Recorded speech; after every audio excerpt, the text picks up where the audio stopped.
dia, boa tarde, boa noite, galera que acompanha Histórias de Cego. Eu sou Marcos Lima e esse é o Histórias de Cego, o canal que vê a vida de um modo diferente. Hoje vamos falar de relacionamento. Eu adoro falar de relacionamento e o tema de hoje foi provocado por um e-mail que eu recebi de uma moça se questionando: e aí, gente, uma pessoa cega pode se relacionar com uma mulher que tem filho?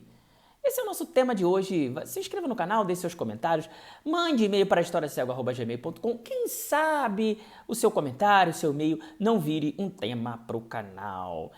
Então, o e-mail desta moça, ela questiona como é o relacionamento dela, né? Ela tem um relacionamento com uma pessoa cega, ela não é cega, ela não tem deficiência, ela tem uma filhinha de 2 anos e ela tem um relacionamento recente com uma pessoa cega e, claro, eles estão pensando em evoluir o relacionamento, morar juntos e tal, mas ela enfrenta um preconceito grande da família.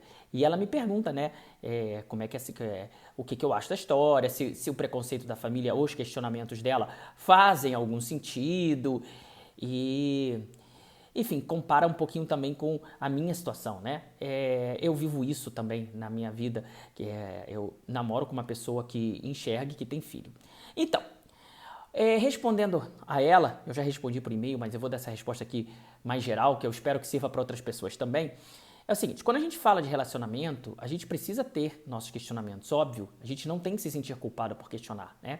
Se a gente vai namorar com alguém mais sério ou decidir morar com essa pessoa, existem questionamentos, eles fazem parte de uma vida saudável. A gente precisa entender os nossos limites, o que a gente está disposto, entender se é o que a gente quer. Então não é um crime se questionar, né? Pelo contrário, faz parte da vida. E foi o que eu falei para ela. Ela talvez esteja se questionando por ele ser cego, o que também é normal, né? Independente de você ser cego ou não, de você tá namorando com uma pessoa cega ou não, você vai se questionar em algum momento se é isso que você quer. Assim, até para você decidir que quer, né? Você precisa ter esse questionamento, ter essa certeza. E, ao mesmo tempo, talvez ele esteja se questionando também se ele quer ter um relacionamento com uma moça que tem uma filha tão pequena.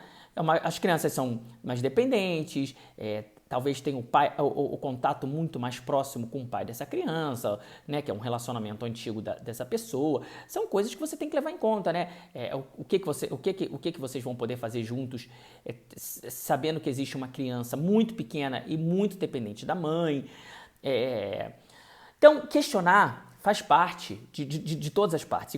O que eu falei para ela é justamente isso. Assim como ela está se questionando, provavelmente ele também está se questionando. E espero que esteja, porque faz parte desse universo e dessa decisão se questionar. E também é importante isso, que a gente tenha isso em mente, porque quando uma pessoa só acha que só ela enfrenta problemas, só ela está se questionando, só ela tem dificuldade, isso acaba gerando um desequilíbrio na relação, né? É preciso entender que se os dois ficarem juntos, os dois estão abrindo mão de coisas em nome de algo maior, que é o amor deles. Os dois estão dispostos a passar por cima de dificuldades ou de coisas que só esse relacionamento traz, porque querem ficar juntos, né? Se ela topar um relacionamento com uma pessoa cega, ela sabe que ela está disposta a passar pelos preconceitos da família, né? E pelas dificuldades inerentes à deficiência, né? Que são dificuldades da ordem do preconceito, da falta de acessibilidade. E ele, topando estar com ela, ele sabe que ele vai ter um tipo de relacionamento diferente por ela ter uma filha pequena e tudo mais. Então, a partir do momento que os dois questionam, a gente entra numa relação equilibrada, que eu acho que é muito importante, né? Relação nenhuma sobrevive quando um lado só sente que está fazendo esforço e quando só um lado sente que está passando por cima das coisas, né? No caso aí, os dois lados estão passando por cima das coisas. Ela me pergunta também se os questionamentos dela, né, ou da família dela, que tem preconceito, a família dela acha que ela vai acabar tendo que cuidar do cara cego em vez de cuidar da criança, negligenciando e tudo mais. Enfim, primeiro que ela é mãe, né? Assim, duvido que ela vai deixar de cuidar da filha para cuidar de uma pessoa cega. Até porque pessoas cegas não necessariamente precisam de cuidados, né? E eu falo não necessariamente porque eu não conheço essa pessoa especificamente. Eu só tenho um diagnóstico dessa pessoa. Eu sei que ele é cego. E eu sei que ele tem dificuldades que são muito voltadas ao preconceito, né, como o preconceito da família dela e a falta de acessibilidade. Mas ele tem outras características que podem ser boas e ruins. Então, Por um diagnóstico cegueira, eu não consigo dizer para ela, ele vai ser um bom companheiro, ele vai ser como segundo pai para sua filha. Eu não sei dizer, não tem como saber, porque eu não conheço a pessoa, né? Ser cego, eu sempre digo, não nos define enquanto pessoas, né?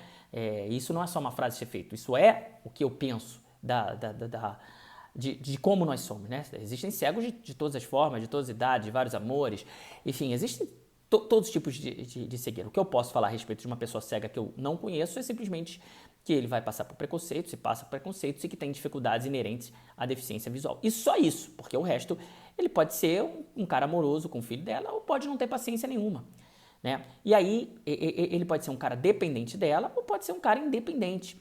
E aí a gente entra no terceiro ponto, que eu acho mais importante, que me motivou muito a gravar esse vídeo e que eu quero abordar mais, que é um tipo de preconceito ainda pouco falado e que eu peço a opinião de vocês que estão vendo. Por exemplo, vamos falar nesse caso específico de homem e mulher, mas isso aplica para todos os tipos de relacionamento, né? Existem homens que não cuidam da casa, né, porque acham que isso é coisa de mulher, e existem homens que cuidam da casa. Existem homens, eu conheço muitos, que não cuidam das crianças, porque isso é uma tarefa feminina, segundo eles pensam. Existem homens que dividem totalmente a tarefa com a mulher, né, sobre a criança. Existem homens que não lavam um copo em casa, eu conheço pessoas assim. E existem caras que não acham que tarefa doméstica é coisa de mulher, né? Eu, por exemplo, faço a maior parte das tarefas domésticas da minha casa, porque eu trabalho de casa, então tenho mais tempo, a minha namorada trabalha fora, e, tipo assim, não é um favor que eu faço pra ela, tipo, é a minha parte nesse latifúndio, né? Só que, por que eu tô falando isso? Porque da mesma forma que existem homens que enxergam que não lavam louça, que não cuidam da casa, que não estão nem aí pras crianças, que traem, né, que não dirigem, né? Existem vários homens cegos, homens que enxergam que não dirigem. Existem homens cegos que preenchem essas características. Existem homens cegos que não dirigem, todos, né? Beleza. Existem homens cegos que não cuidam da casa. Existem homens cegos que não cozinham. Existem homens cegos que não cuidam das crianças. Da mesma forma que existem homens cegos que fazem tudo isso. O lance é o seguinte, quando a gente está diante de uma pessoa que enxerga, de um homem que enxerga, que não faz essas coisas, não cuida da casa, não cuida das crianças, não dirige, ele é apontado por essas características, às vezes mais, às vezes menos, porque o machismo ainda está muito entranhado na sociedade. Mas quando a pessoa é cega, é como se todas essas características fossem em virtude de ela ser cega. Ah, não, ele não cuida das crianças porque é cego. Como se não tivesse homem que enxerga que não cuida das crianças. Ah, ele não lava a louça porque é cego. Como se não tivesse muito homem que enxerga que não lava a louça. Ah, ele não dirige porque é cego. Como se alguns homens que enxergam não dirigissem. Só que, como os homens enxergam, a gente não joga tudo no mesmo cesto. Quando a gente é cego, existe uma grande injustiça, e eu espero estar sendo claro aqui, porque é um raciocínio que por vezes é complicado de expressar. As pessoas jogam tudo na cesta da cegueira. É como se ele não fizesse as coisas por ser cego. Ah, não dirige porque é cego, não lava a louça porque é cego, não cuida das crianças porque é cego, é dependente de mim porque é cego. Como se vários homens que enxergam não tivessem exatamente essas mesmas características. Mas, como a gente é cego, se joga tudo no cestinho do cego. E aí parece que ser cego é uma coisa muito mais pesada do que é. Parece que esses defeitos, parece que essas faltas de apoio, elas só existem no cara cego, ou elas só existem porque o cara é cego. E aí, ou você quer curar esse cara porque, caramba, ele é um cara legal e ele não faz essas coisas porque ele é cego, então se ele voltar a enxergar ele vai fazer essas coisas, ou, pior ainda, você vai terminar o namoro com a pessoa cega para procurar um cara que enxerga, porque na sua cabeça o cara que enxerga, como não tem a limitação da cegueira, ele vai cumprir todos os requisitos que esse cara cego não cumpria. E aí vem a mágica do negócio, que vários homens que enxergam não fazem muitas dessas coisas, né? Eu, na minha parte de relacionamento, eu faço muitas coisas que homens que enxergam não fazem. E provavelmente não faço outras que homens que enxergam fazem, né? Então, antes de ser cego, eu sou um homem.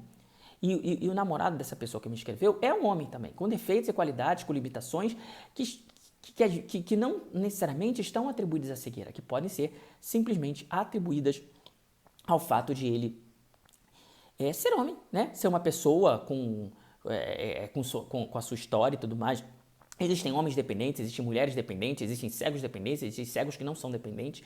Então, existe de tudo. Quando a gente não põe todas as características negativas do companheiro ou da companheira no cesto da cegueira, entende essa pessoa como uma pessoa complexa, fica muito mais fácil, porque você consegue aceitar aquela pessoa dentro dos pontos positivos dela, assim como você aceita uma pessoa sem deficiência, né? Uma pessoa sem deficiência, você não fica pensando, se ela não tivesse deficiência, ela faria essas coisas. Como ela já não tem mesmo deficiência e ela não faz essas coisas, não fica tudo jogado numa coisa só, no peso da cegueira. Eu fui claro, gente? Fez sentido isso que eu falei pra vocês?